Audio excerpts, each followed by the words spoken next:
আসসালামু আলাইকুম রহমতুল্লাহ বরকাত। প্রিয় দর্শক, আমন্ত্রণ সবাইকে বাংলা ভিশনের পর্দায়। রমাদান করিম উপলক্ষে বিশেষ আয়োজন উত্তরা ব্যাংক পিএলসি ইসলামে ব্যবসা বাণিজ্য পাওয়ার্ড বাই ভিএসএল।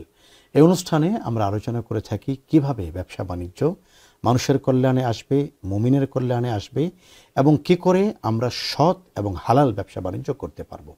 আর এই বিষয়ে কথা বলার জন্য আজকে স্টুডিওতে উপস্থিত আছেন বিশিষ্ট ইসলাম চিন্তাবিদ, ইসলামী আইনজ্ঞ মাওলানা মুফতি আব্দুল্লাহ আল মামুন। আসসালামু আলাইকুম। ওয়ালাইকুম আসসালাম। মোহতারাম, কেমন আছেন? আলহামদুলিল্লাহ।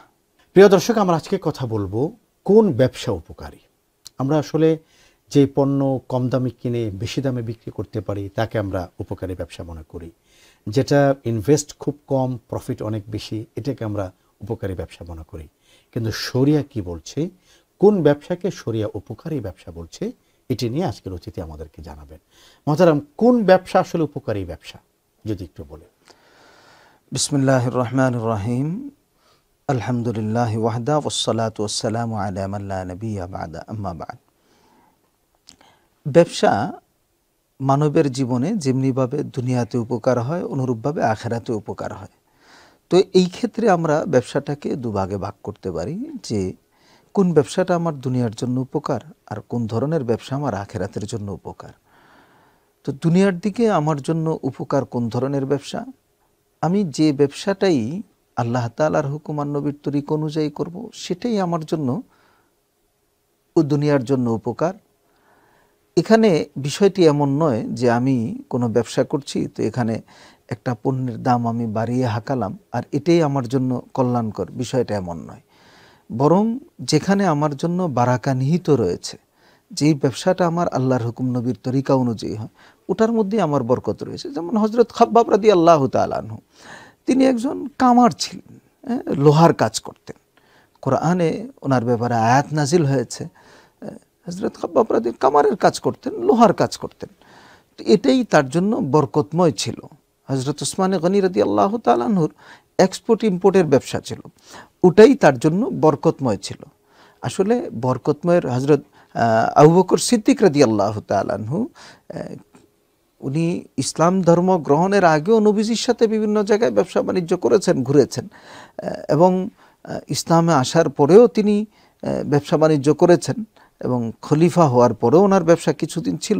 তো উনি কাপড়ের ব্যবসা করেছেন। তো হযরত ওসমান এক্সপোর্ট ইম্পোর্টের ব্যবসা করেছেন, হযরত আবু বকর কাপড়ের ব্যবসা করেছেন, এবং এই হযরত খাব্বাব উনি কামার ছিলেন। হযরত আব্দুল্লাহ ইবনে মাসউদ, তারও একটি ব্যবসা ছিল। তো এইভাবে বিভিন্ন সাহাবীদের বিভিন্ন ব্যবসা ছিল। আসলে কোন ধরনের ব্যবসা আমার জন্য অধিক মুনাফাকর, যে বিষয়টি এমন নয়। বিষয়টি হচ্ছে যে ব্যবসাটা আমি আল্লাহ তাআলার হুকুম আর নবীর তরিকা অনুযায়ী করি, এটাই আমার জন্য আসলে বরকতময়। তো পার্থিব জীবনে আমি কোনটা দিয়ে লাভবান বেশি হব, এটার জন্য এটা ব্যবসা করলে আমি অধিক মুনাফা হাঁকাতে পারবো, এটার পণ্যের দামের চেয়ে তো অনেক বেশি নিতে পারবো, বিষয়টি এমন নয়। বিষয়টি হচ্ছে যে আমি আর যে ব্যবসাটাই করি না কেন, পণ্যটা হালাল, তরিকাটা হালাল, আমার নিয়তটা শুদ্ধ, আল্লাহ এবং রসুল সাল্লাল্লাহু আলাইহি ওয়াসাল্লামের যে বিধান রয়েছে ওইভাবে করি, তাতেই বরকতময়। যেমন পবিত্র রমজান মাস, এই রমজানে বাজারে কোনো পণ্যের দাম, আমি একজন বিক্রেতা, এটা আমি বাড়িয়ে দিলাম, যখন রমজান মাস, এটা মানুষ দাম বাড়ালেও মানুষ নিবে, রমজান মাসে তার এটা চাহিদা প্রয়োজন, তা আমি দাম বাড়িয়ে দিলাম। এভাবে দাম বাড়িয়ে যদি আমি অধিক মুনাফা নেই, এটা আমার জন্য বরকতময় হবে না, বরং এটা আমার জন্য দুনিয়াতেও ক্ষতির কারণ হবে, এটা আমার জন্য আখিরাতেও ক্ষতির কারণ হবে। আমি পবিত্র রমজান মাস, মুসলমানরা রোজা রেখেছেন, তারা ইফতারি করবেন, সেহরি করবেন, যেখানে রাসূল সাল্লাল্লাহু আলাইহি ওয়াসাল্লাম বলেছেন যে একজন রোজাদারকে কেউ যদি পরিতৃপ্ত সহকারে সেহরি খাওয়ান, পরিতৃপ্ত সহকারে খাওয়ান, তাহলে আল্লাহ রসুল সাল্লাল্লাহু আলাইহি সাল্লাম বলেন আল্লাহ তাআলা তাকে ওই দিনে পানির ব্যবস্থা করে দিবেন যেই দিন আল্লাহর তাআলার মানে হাউজে কাউসার ছাড়া অন্য কোনো পানির ব্যবস্থা থাকবে না। আর এমন পানি হাসরের ময়দান আল্লাহ তাআলা দান করবেন যে জান্নাত পর্যন্ত আর পিপাসা লাগবে না। যেখানে আল্লাহর নবী সাল্লাল্লাহু আলাইহি সাল্লামের ঘোষণা, রমজানে রোজাদারদের জন্য এভাবে তাকে ইফতারি করালে পুণ্য, সেহরি করালে পুণ্য, পেট ভরে খাওয়ালে পুণ্য। সেখানে পবিত্র রমজানে আমি একজন ব্যবসায়ী হয়ে যদি পণ্যের দাম বাড়িয়ে দিই, আর এর দাম বাড়িয়ে এখানে আমি অধিক টাকা নেই, এটা হয়তো আমার টাকা হবে, আমার অভাবপূর্ণ হবে, আমার বরকতময় হবে, বিষয়টি এমন নয়, বরং এর দ্বারা আমার অন্য কোনো ক্ষতির সম্ভাবনা আছে। এমন অনেক লোকের গল্প আছে, বাস্তব জীবনেও আমরা দেখেছি যে কেউ এভাবে ছলচাতুরি করে অধিক মুনাফা অর্জন করলো বটে, পরবর্তীতে তার এমন কোনো অসুস্থতা বা এমন কোনো সমস্যা আসলে আসলে কোনোভাবে না সফলতার মূল বিষয় তো আল্লাহর হাতে। আল্লাহর হাতে। চমৎকার বলছেন। ফিরে আসবো আপনার আলোচনায় ছোট্ট একটি বিরতি পেরিয়ে।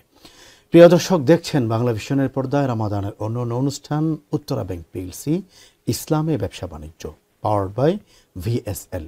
অনুষ্ঠানে এ পর্যায়ে নিচ্ছি ছোট্ট একটি বিরতি, ফিরছি একটু পরেই, সাথেই থাকুন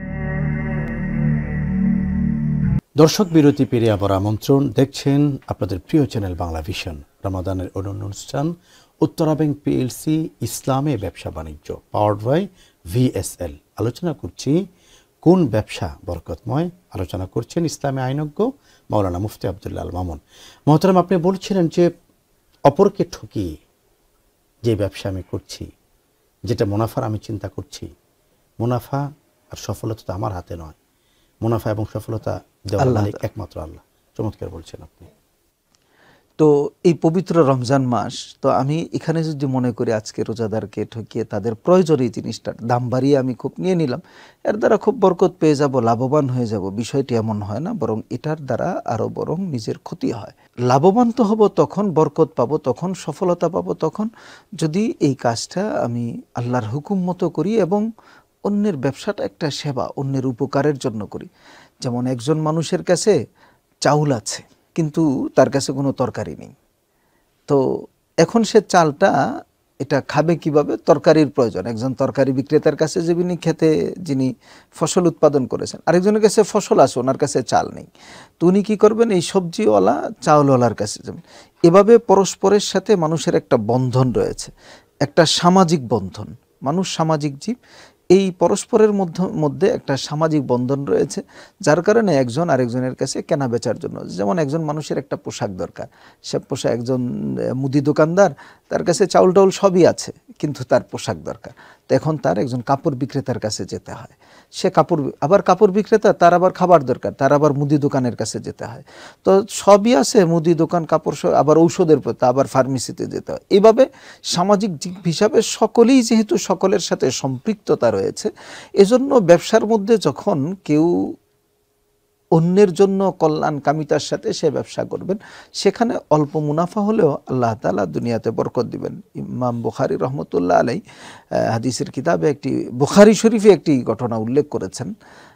তো এই ঘটনাটি দ্বারা আমরা বুঝতে পারি যে আসলে মুনাফা আসলে কিসে, আমি অধিক লাভ করলেই মুনাফা না, বিষয়টি এমন নয়।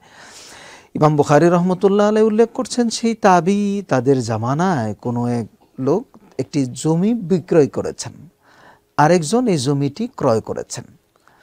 তো ক্রয় বিক্রয়ের শেষে যিনি ক্রয় করে নিয়েছেন, তিনি এই জমিনে কাজ করার জন্য জমিন খনন করেছেন, তো ভিতর থেকে একটি কলস পেয়েছেন, তিনি একটি পাত্র পেয়েছেন, যে পাত্রে অনেক স্বর্ণ মুদ্রা ছিল। তো এই স্বর্ণ মুদ্রা পেয়ে উনি অবাক হয়ে গেলেন, কিরে এই স্বর্ণ মুদ্রা এখানে, আমি তো জমিন ক্রয় করেছি, এই স্বর্ণ মুদ্রা আমি ক্রয় করে নিই। তিনি এই স্বর্ণ মুদ্রা নিয়ে বিক্রেতার কাছে চলে গিয়েছেন যে ভাই, এই স্বর্ণ মুদ্রাগুলো তোমার, ওই জমিনে আমি খনন করে পেয়েছি, এগুলি তো আমার নয়।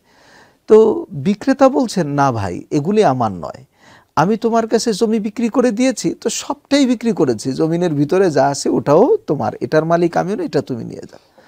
আর ক্রেতা বলছেন, না ভাই, এটার মালিক আমি নয়, আমি তো জমি ক্রয় করেছি, এগুলো ক্রয় করিনি, এটা ভিতরে পাওয়া গিয়েছে, এটা তোমার। তো এখন দুইজনের মধ্যে ঝগড়া, সে বলে এটার মালিক আমি নয়, আমি নিব না, বিক্রি করেছি তুমি নিয়ে যাও। আবার সে বলে, জানা আমি নিব না, আমি ক্রয় জমি করেছি, এটা করি না, তুমি নিয়ে যাও। অর্থাৎ ক্রেতা বিক্রেতা একজন আরেকজনকে এভাবে কেউ নিতে রাজি হচ্ছেন না, বরং অপরজনকে দিতে রাজি হচ্ছেন। তো পরবর্তীতে এটি গেল কাজীর দরবারে, তো কাজী সাহেব এটার বিচার ফয়সালা করে দিলেন যে তোমাদের কারো ছেলে আছে, কারো মেয়ে আছে। দেখা গেল একজনের ছেলে আছে আর একজনের মেয়ে আছে, তো কাজী সাহেব বলেন উভয়কে বিয়ে দিয়ে দাও, আবার এটা উভয়ের মধ্যে তোমরা বন্টন করে দাও। কিন্তু আমরা এই সমাজে কি দেখি যে এমন একটি পণ্য পেলে আমি কোনোদিন দিতে যাব তাকে? হ্যাঁ, প্রশ্নই আসে না। বরং এটা যদি তারও হয়, ছলচাতুরি করে কিভাবে রাখতে পারি এটা আমি চেষ্টা করব। সুতরাং ছলচাতুরির মাধ্যমে যে মুনাফা অর্জন করা হয় এর দ্বারা দুনিয়াতেও বরকত হয় না, আখেরাতেও বরকত হয় না। আর ওই যাদের ঘটনা ইমাম বুখারী উল্লেখ করেছেন সেভাবে যদি হয় যে অন্যের কল্যাণকামী হয়ে যতটুকুন হয় অতটুকুন আল্লাহর জাতির উপর ভরসা করে, তাহলে দুনিয়াতেও বরকত হয়, আখেরাতেও বরকত। পবিত্র মাহে রমজান, এখানে এই সময় ব্যবসায়ীদেরকে এবং সকলকেই চিন্তাটা করতে হবে, রোজাদার মানুষ সেহেরি ইফতার সহ সার্বিকভাবে অন্যের কল্যাণ যাতে হয়। আল্লাহ তাআলা সেই তৌফিক দান করেন। রাসূল করিম সাল্লাল্লাহু আলাইহি ওয়াসাল্লামের একটা হাদিস মনে পড়ে গেল, যেখানে নবীজি বলেছেন খায়রুন নাস মান ইয়ানফাউন নাস, ওই ব্যক্তি সবচেয়ে কল্যাণকর যে মানুষের জন্য কাজ করে, মানুষের কল্যাণে যে আসে সেই ব্যক্তি হলো প্রকৃত কল্যাণকর। আল্লাহ রাব্বুল আলামিন আমাদেরকে ব্যবসা বাণিজ্যের মূল উদ্দেশ্য এই রাখার নিয়ত করুন যে আমরা মানুষের কল্যাণে কাজ করব। আপনাকে অনেক শুকরিয়া মুফতি আব্দুল আল মামুন চমৎকার আলোচনা করার জন্য। প্রিয় দর্শক, আজ এই পর্যন্ত। ইনশাআল্লাহ তাআলা আগামীকাল একই অনুষ্ঠানে আবারও দেখা হবে। সে পর্যন্ত রাব্বে কারীম সবাইকে ভালো, সুস্থ, সুন্দর রাখুন। আসসালামু আলাইকুম ওয়া রাহমাতুল্লাহি ওয়া বারাকাতুহু।